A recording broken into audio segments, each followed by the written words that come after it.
Hello YouTube, and this week has brought us some very big changes here in Modern, namely Simian Spirit Guy getting the axe. Some would say finally, and some would say not deserved. Rest in peace, little monkey. What does this mean for Red Prison though? And what does Red Prison look going forward? Well, many of you are concerned.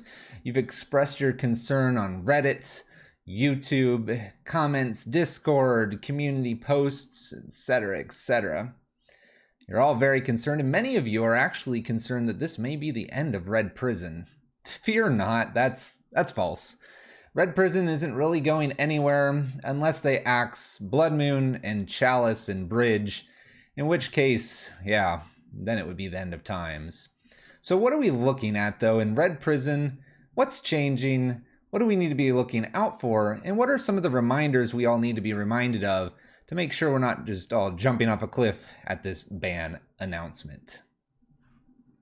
First off, the obvious question: what replaces Simian Spirit Guide? Now, in many cases, you'll get people that are asking what replaces Teferi, what replaces Uro, Mystic Sanctuary, and Field of the Dead, some of the other cards on the list. And in many cases, those do not have an actual replacement. Now, Simian Spirit Guide, again, does not have an actual replacement. This would prevent some of these on-the-play turn one awesome moves that we sometimes do on the stream. But keep in mind, Mana Monkey is a ritual effect, and there are other ritual effects out there. Yes, it may slow down the list a little bit, but fear not, everyone is slowing down. And that is an okay thing. Most people will probably be trying to convince you that Red Prison and Bloodmoon is not worth playing because you cannot do it on turn 1.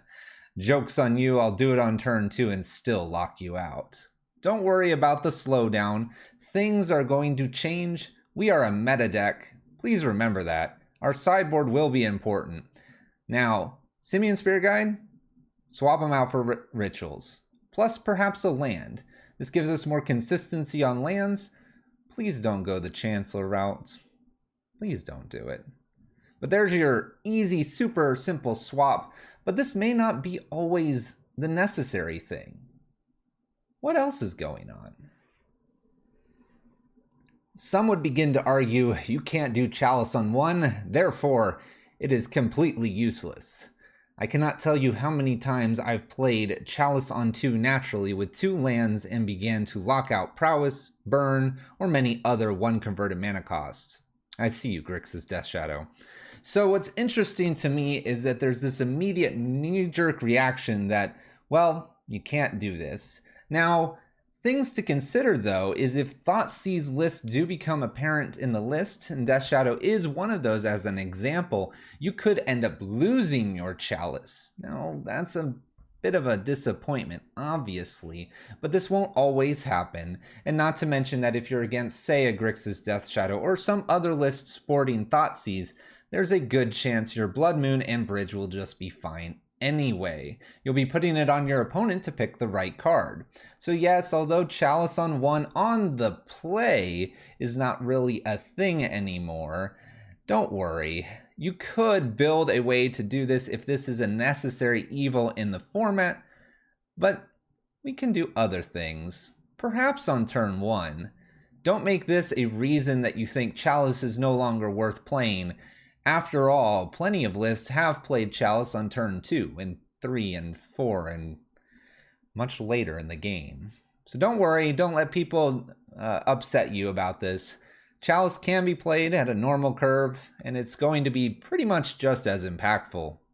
After all, we've done it plenty of times. Chalice on 2, turn 2 against Storm. But what can we do on turn 1? Is it really that bad? No, we're completely fine. In fact, now don't make this as a reason to play on the draw like Rack, but this would be a reason to get your 4th Gemstone Caverns if you have been reluctant to pick up that 4th one. Maybe you've been having the 3, or maybe you just don't have any at all. If you don't, it may be worth trying to wait for a reprint. Who knows, but we can't predict the future. Obviously, I wouldn't have predicted Simian Spirit Guide. But on screen, as you can see, Turn 1 is possible, and in fact, even though we just spoke about Chalice not really being on the play, keep in mind a lot of these things can still happen on the draw, and they do happen frequently enough that you will still get your turn 1 Bloodmoons. Don't worry, your opponent will have one moment to react to you, and that is it. Now, this does give your opponents chances to fetch basics, chances to Thoughtseize you, and so on and so forth. Although we love locking our opponents out and making the game pretty much a non-existent game, we have to keep in mind Magic is worth playing, and actually assembling a lock with our opponents having just a little bit of hope there can be quite satisfying. But turn 1 is still a thing. Please, everybody calm down. Just because we can't do it on the play necessarily isn't necessarily a bad thing. Keep in mind, as noted at the bottom, turn 2 Bloodmoon is pretty potent, and considering that Bloodmoon was showing up when greedy mana bases were happening, could be turn 3 or turn 4. After all, even though maybe my blue-white opponent with Cryptic Commands is around, we might stop them from Cryptic Command. You never know. Turn 1, turn 2, Bloodmoon, Chalices, and Bridge. It's all happening like it did, and as the format slows with some of these bans, maybe, we'll see, I don't see a reason why Bloodmoon, Chalice, and Bridge won't be appropriate lock pieces. So to recap, we have Gemstone Caverns. We probably want to have 4 of these. This will be one of our more potent acceleration pieces in Red Prison going forward. At the end of 2020, we were already upping this from 3 to 4 to try to combat some of the more broken things happening in the format. And so as things become less broken with these bans, I first see a reason to go ahead and, well, get your 4th one. Bloodmoon and Chalice, they're always going to be meta dependent. If you're running into a whole bunch of control matchups, if you're running into a whole bunch of big mana lists, honestly, you could probably table the Chalice and put something more aggressive in, like Eidolon, Rabble Masters, Legion War Bosses, etc. So keep that in mind. And remember, we're going to side out Chalices from time to time, just as we would put them into play, hopefully on turn 1, 2, or 3, depending on a play or draw now. Finally, and as I move myself out of the way, meta decks. It is a meta deck. We care about what the format looks like, and your sideboard will matter. So with your sideboard mattering, what I'm meaning by this is if you play a Karn version, make sure your toolbox makes sense. You may be playing more Damping Matrixes, Spyglass and Pithing Needles, maybe more Bridge or things that will gain lifelink, like Wormcoil Engine or Batter Skull. But also keep in mind that if you go Karnless, which may be something that's prevalent here moving forward, you may need to be aggressive in some ways on Eidolons and Rabble Masters, maybe more tokens and creatures, Piakir Nalar and Hazoret, going back a few years to Red Prison. Or you might need to be more interactive with your opponent. Perhaps Pillage would be worthwhile, Boils, and so on and so forth to deal with lands, because we have Bloodmoon coming down just a little bit later, but also just to deal with some of the things that are going to happen again. I expect something like Blue-White Miracles to show back up, or something with Terminus, and lots of basics. After all, even though Mystic Sanctuary is gone and Field of the Dead is gone, many decks will start to revert back to not as many different named lands. This is probably our biggest hit, honestly, even though we probably are appreciative of Field of the Dead and Mystic Sanctuary hitting the chopping block. It does change mana bases. Keep that in mind. These are your big takeaways. Let's look at a few lists here that the community's already putting together and maybe have a few final closing words. Here is a list that I've put together. It's actually lucky 7 moons, and if greedy mana bases are still in the meta, this may be an easy and super simple swap for those that have joined us with Red Prison or have built into this variation. You'll notice Simian Spirit Guide has been replaced with 3 rituals, And we actually have a Valakut Awakening at the bottom left there. Valakut Awakening is an interesting land. It is a tap land.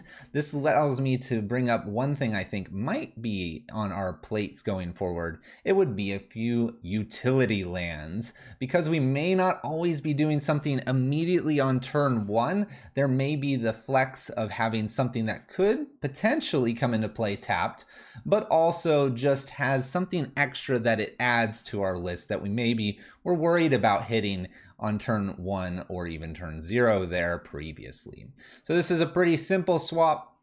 Is it impactful? Is it not? The streams coming up will definitely be focused on Red Prison and answering that question. Right now though, without any changes, the first thing I will be doing when I go into a league will be playing what we were very used to and just making a very minor switch to then start to see what is the meta looking like, how diverse it is, and does this simple switch work. There's one variation, let's look at a few others. Mr. Jangles brings this one to us, and it's more on that hyper type of Bloodmoon list. And what's interesting is this gives me a moment to talk about a few of the splits that might happen. You may have a very straightforward, middle of the road, Red Prison. We talk about this on our website. Check it out. Link will be in the description below. We have this one, which is a little more hyperactive, and that is it's trying to truly get Bloodmoon out on turn 1, maybe even Chalice. When our lock pieces are exceptionally strong, something like this may be worth the risk of not doing something for a few turns, with the impact being so great that you're given that chance in those turns because your opponent won't be able to do anything once you've played your first spell. Then we have the other thing that's not pictured here, but the option to go bigger and bolder. That list is coming up. Someone's already done something like this, and they take a little bit of a splash with it. Finally, we have a bit of a Ponzo or green splash list, and we've played Coithus Red Prison. Keep in mind, this is my opportunity to tell you things are brand new once again. Things will change. Innovation, iterate, and we'll find what works best. And this is a great opportunity to try that thing you were thinking about going, well, there's an optimized list of Red Prison. I won't bother. No, this is the time. Run it if you can. Let us know in our community. Let us know Twitter, whatever you want to do to share. Those results matter. Our community is coming together to build lists of Red Prison and try to find the best versions of it. This is a great example. You could actually replace Simian's Spirit Guide with, say, Birds of Paradise. Birds of Paradise being a mana dork or mana creature, well, that ramps you up and is actually a more permanent solution than Simian's Spirit Guide. Arguably, it's a little bit better in some cases. However, the mana base has to be able to support that little green creature. So, keep those things in mind. This is a great example of going over the top. We may not be able to put Chalice on turn 1, but on turn 2, you could be putting Chalice on 2 with this build. So what matters? The meta will decide it. That is the big takeaway. Also, what's beautiful here is we can play a lot more Chandras. I know there's some of you Chandra tribal folks out there. Maybe a little splash of green here to help Chandra out's just what we need. Lots of variations to Red Prison, red-white, red-black, other variations of Prison as well. Don't worry, Prison's not going anywhere, that is for sure. Let's have some final thoughts here on this ban, and maybe talk very briefly about the other bans and what that will do to the meta. Simian Spirit Guide hits the ban, but Red Prison will continue on. It is, after all, a meta list, and it will continue to be a meta list, attempting to attack those that are playing. Whether that's Hammer Time, Death Shadow, Merfolk, Control matchups, or a good Amulet player, things are going to get shaken up. What else has gone on though? Let's talk briefly about the other bans. Uro's been banned, one of the most prominent bans we all expected, and were announced with the Secret Lair launch. What does this mean? Uro has been melding mid-range and control together, and combining these, making it very difficult for any other mid-range or control list to be prominent in the meta. You're going to see a split of this, so we're going to see dominant control lists. We're going to see things like probably Supreme Verdict, maybe Terminus, or other Wrath of God type effects show back up. You're going to also see the flip side of mid-range, things like Jund, perhaps even Abzan showing up, and those that were perhaps a little bit suppressed. I wouldn't be surprised to see a few Stoneforge Mystic lists, and this will be the glue between a mid-range list and control now, rather than it being Uro. What do I mean by the glue? That'll be the way that a blue-white player, for example, in control, will finish the game just as simply as maybe an Abzan, they push themselves over the top. Mystic Sanctuary and Field of the Dead have also hit the ban list, and these are good to see because these would not allow you to have breathing room. What do I mean by breathing room?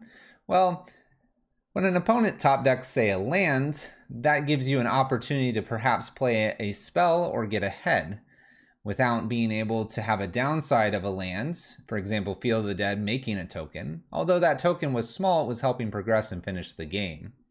Field of the Dead also was accelerating amulet lists, or specifically Titan lists, with that Primeval Titan giving them double duty, playing as Grave Titan and perhaps Inferno Titan to some degree. We're only going to have to worry about Valakut going forward in the Titan list. I think that's fair, and that'll mean that for Red Prison we need Bloodmoon perhaps and Bridge, maybe even Torpor Orb. Finally, there was Simian Spirit Guide, and I think we've covered that. Those were the bans. That was the ban and restricted announcement this February 15th from Wizards. Things have been really shaken up. Consider this time to innovate, try new strategies, and I'm sure you'll find that list that piques your interest. Thank you all for watching. As always, if you've enjoyed, consider liking and subscribing. This has been Fluffy Wolf 2. Hopefully we'll catch you on a stream in the future. If not, we'll see you in the comments here on YouTube. Until next time, everyone, be safe, take care, stay warm for those, and as always, we'll see you in the next matches. Take care, lock 'em out, and we'll see you with this new meta.